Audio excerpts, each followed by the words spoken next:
3.5 साल बाद महिंद्रा एंड महिंद्रा ने सितंबर 2022 में 64,000 वाहनों की आपूर्ति कर अपने पुराने रिकॉर्ड को तोड़ दिया।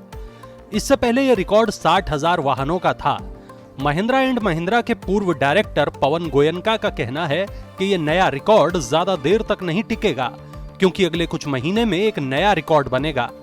यह बयान ऑटो इंडस्ट्री में कोरोना के बाद लौट रही तेजी की ओर इशारा कर रहा है, क्योंकि सितंबर का महीना ऑटो इंडस्ट्री के लिए पिछले एक दशक में सबसे अच्छा जो साबित हुआ है। वाहन उद्योग के लिए साल का ये समय बड़ा महत्वपूर्ण होता है, क्योंकि साल के आखिरी 4 महीने ऑटो बिक्री के लिहाज से बड़े महत्वपूर्ण होते हैं।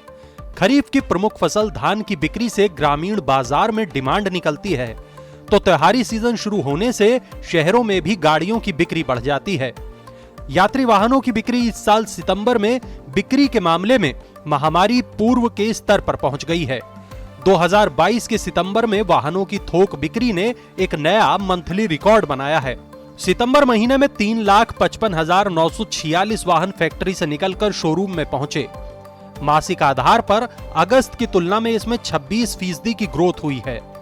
पिछले साल सितंबर की तुलना में इस साल सितंबर में 121% ज्यादा वाहन बिके हैं, जबकि 2020 की तुलना में देखा जाए तो ये बढ़ोतरी 30% से ज्यादा है। वाहनों की बिक्री में हुई इस बढ़ोतरी के पीछे कई कारण हैं। पहला तो सबसे बड़ा कारण है सेमीकंडक्टर की आपूर्ति में सुधार आना। इससे वाहनों का उत्पादन बढ़ा है। वाहनों के बनने की रफ्तार बढ़ने से डीलर्स के पास आपूर्ति बढ़ी है, और सबसे बड़ी वजह है फेस्टिव सीजन की वजह से ग्राहकों की मजबूत मांग। देश में ऑटो डीलर्स के प्रमुख संगठन फाडा का भी कुछ ऐसा ही कहना है। ऑटो कंपनियों से डीलर्स को होने वाली आपूर्ति सुधरने और फेस्टिव सीजन शुरू होने की वजह से सितंबर में वाहनों की खुदरा बिक्री 11% बढ़ी है। फाडा की माने तो सितंबर महीने में कुल 14,64,000 वाहनों की बिक्री हुई है। इसमें 2 पहिया, 3 पहिया, 4 पहिया और कमर्शियल वाहन सभी शामिल हैं। हालांकि पूरे वाहन बाजार का हाल एक सा नहीं है। मानसून सीजन में यूपी, बिहार, पश्चिम बंगाल और झारखंड में धान का रकबा घटने का असर 2 पहिया और ट्रैक्टर की बिक्री पर भी पड़ा है। फाडा के मुताबिक पैसेंजर व्हीकल श्रेणी में सबसे ज्यादा 44% ग्रोथ दर्ज की गई है। वहीं तिपहिया, ट्रैक्टर और कमर्शियल व्हीकल श्रेणी में क्रमशः 6%, 37% और 17% की ग्रोथ हुई है। जहां एक और पैसेंजर व्हीकल की बिक्री अपने एक दशक की रिकॉर्ड ऊंचाई पर पहुंच गई है, वहीं 2 पहिया सेगमेंट अकेला ऐसा सेगमेंट है जहां ऑटो इंडस्ट्री अभी भी ग्रीन जोन में आने का इंतजार कर रही है। फेस्टिव सीजन के बावजूद सितंबर में 2 पहिया बिक्री में 14% की गिरावट दर्ज की गई है। ये तो रही सितंबर में हुई बिक्री की बात, लेकिन क्या अक्टूबर में भी बिक्री की रफ्तार अपने टॉप गियर में बनी रहेगी?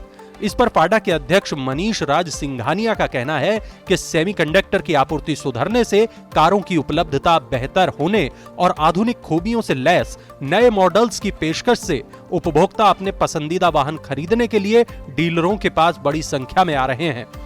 इसलिए अक्टूबर के महीने में खुदरा बिक्री की संख्या इससे भी ज्यादा रहने की संभावना है, क्योंकि इस महीने दशहरा और दिवाली होने से उपभोक्ताओं की मांग अधिक रहने की उम्मीद है। मनी 9 के लिए अभिषेक श्रीवास्तव की रिपोर्ट।